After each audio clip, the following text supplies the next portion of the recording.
Ce n'est pas seulement la seule ministre donc, de frustration qui a bien fait, mais aussi bien des hommes et des femmes avant elle ou après elle ont aussi fait ce ministère.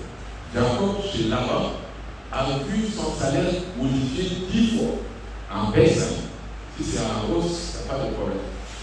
Mais on a modifié 10 fois. Et il baissait jusqu'à ce que Dieu va lui dire quitte et repart dans ton pays de naissance. Et ces femmes vont accepter de tourner le dos à leurs parents, à leurs frères, et ils disent que non, notre père nous a déjà vendu et nous n'avons rien avec lui. Allons-y si ton Dieu a demandé de repartir. Et ils sont repartis. Malgré quelques incidents en route, parce que Sarah, en allant, a volé les thérapies de son papa. Il les a rattrapés. Et il a grondé, vociféré. Jacob, si tu navigues derrière la maison de ton père, pourquoi as-tu volé mes dieux? Et Jacob, sans savoir, a juré par le ciel et la terre.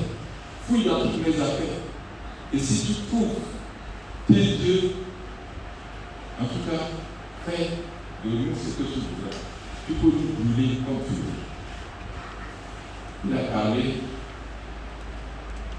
sans compter sur le vol de certaines femmes. Le vote positif de certaines femmes. Au village, on dit qu'une femme qui ne vole pas peut voler son mari. On peut tolérer encore si les femmes volent. Mais je n'aime pas cette expression, s'il vous plaît, les femmes. Ne volez pas vos maris. Même vos parents ne le volez pas. En tout cas, Dieu a fait en sorte que cette famille a été protégée. Sinon, c'était fini pour eux. Et le père n'a pas hésité de fouiller, comme Jacob lui a demandé. Il a fouillé. Et la voleuse a pris le téléphone et l'a mis sous les chaises, les badakouma et les pas. On s'assoit dessus là. La couvre, elle s'assoit là-bas. Et le père Ali, elle dit, excuse-moi papa, je ne peux pas me lever devant toi parce que j'ai la chose ordinaire aux femmes. Le père a dit, je comprends, tu peux rester assis. Et il ne sait pas que ces thérapies sont là-bas sous les fesses de sa femme, de sa fille. C'était comme ça qu'ils ont été sauvés. En tout cas, que ce soit Jacob, que ce soit Rachel elle-même, sa sœur qui n'est pas aimée a eu jusqu'à deux enfants, elle n'en avait pas. Et Dieu l'avait rendue stérile parce que son mari l'aimait trop et il n'aimait pas l'autre épouse qu'on lui a imposé et il l'a rendue stérile. On ne comprend pas très souvent. Mais elle a lutté avec sa sœur, avec son mari, et Dieu lui a donné le meilleur des enfants. Joseph. Et Dieu pensait que notre entreprise de transport s'appellera l'entreprise Joseph. Alléluia. Joseph lui dit, ajoute encore. Et finalement, Dieu va ajouter encore. Il va ajouter un Benjamin, qui lui aussi sera un des meilleurs. Donc les 12 enfants de Jacob. En Égypte, Moïse a été frustré par ses propres parents. Il avait quitté la maison de Pharaon pour venir les secourir. En tuant un Égyptien et le cachant dans le sable le lendemain, il voulait séparer deux Israélites qui se battaient. Et l'un dit, mais qui t'a établi chef et juge sur nous? Tu veux me tuer comme tu avais tué l'Égyptien hier? Alors, Moïse a dit que le secret est dehors. Pharaon était au courant et cherche à attraper Moïse. Et il a pris les pieds pour les mettre sur ses fesses et il est parti. 40 ans après, il a souffert dans le vie. Heureusement qu'il a trouvé une fille là-bas. Et il sera accueilli dans cette maison comme le beau-fils, et il va servir son beau-frère là-bas 40 années, et Dieu lui repart en Égypte. Après 40 années de frustration. Abraham, même si c'était seulement 25 années. Peut-être toutefois, ou bien pour moi, ça va faire 120 ans de zéro. Mais ce serait mieux que nous apprenions. Peut-être nous allons servir de vivre aussi longtemps que ça. Même si c'est dans la frustration. Mais après la frustration, il y a encore la consolation. En tout cas, Moïse a été saint ministre de frustration. Naomi et Ruth ont perdu respectivement leur mari, leur fils, et elles ont su gérer cette frustration et ont décidé de retourner vers Dieu avec Bethléem et Ephrata. Et Ruth surtout a dit, tes dieux, ton Dieu sera mon Dieu, ton peuple sera mon peuple. Là où tu seras enterré, je serai enterré. Si autre chose que la mort de Dieu m'a séparé de toi, que Dieu me traite dans tout ça. Elle a abandonné ses parents. Elle a abandonné donc ses dieux. Elle a abandonné sa mère, comme sa belle-mère le lui a proposé. Retrouver chacun dans la maison de sa mère. Mais papa elle est partie.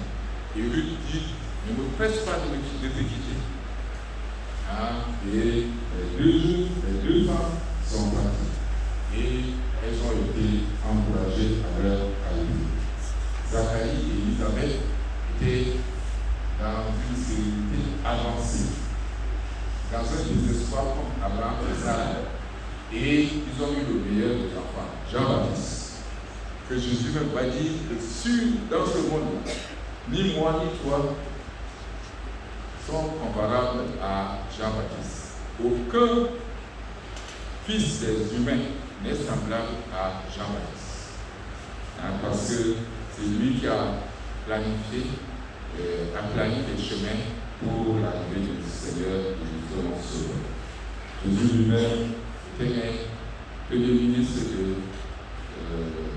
frustration à Gethsémani.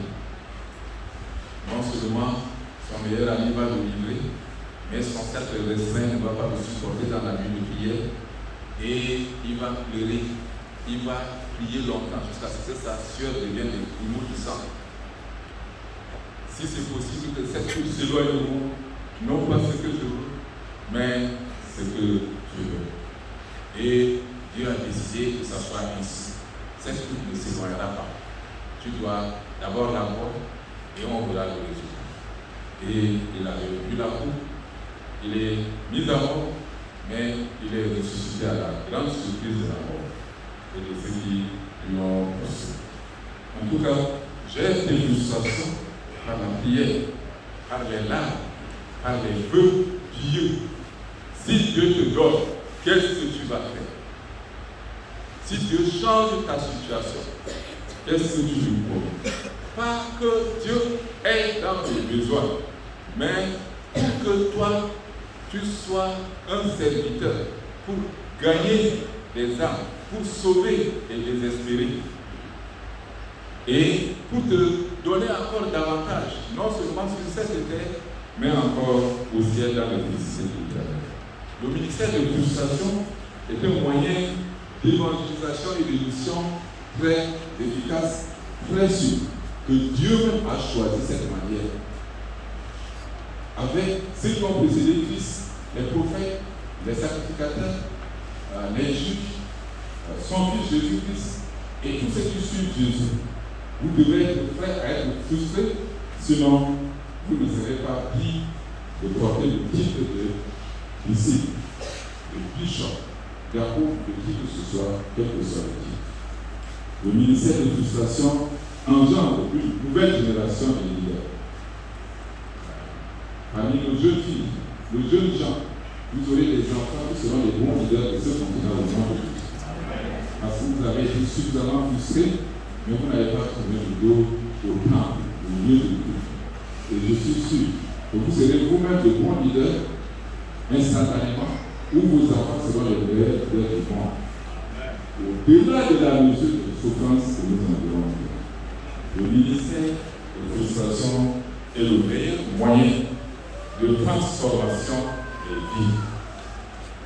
Non seulement la vie de Anne et peut-être de Saliba a été transformée, mais même d'Élie, le sacrificateur, sa vie a été transformée parce qu'une servante a été frustrée et il l'a repris par négligence, en tout cas sans savoir peser les pour et les contre, et il était obligé de demander pardon et de bénir cette femme. Il a été transformé carrément par ce ministère.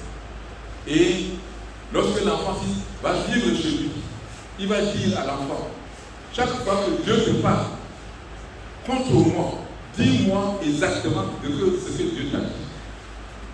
Si tu ne me dis pas et que je découvre ailleurs, je te mets à mort. Mais si tu me dis clairement, je te dirai davantage. Et le petit enfant est libre de lui parler, de lui dire ce que Dieu lui a dit. Dieu a dit que tu vas mourir, toi et tes fils. Et que c'est moi qui vais te remplacer.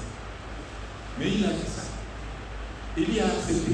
Parce qu'il a été transformé par le ministère de frustration de la maman de Séville.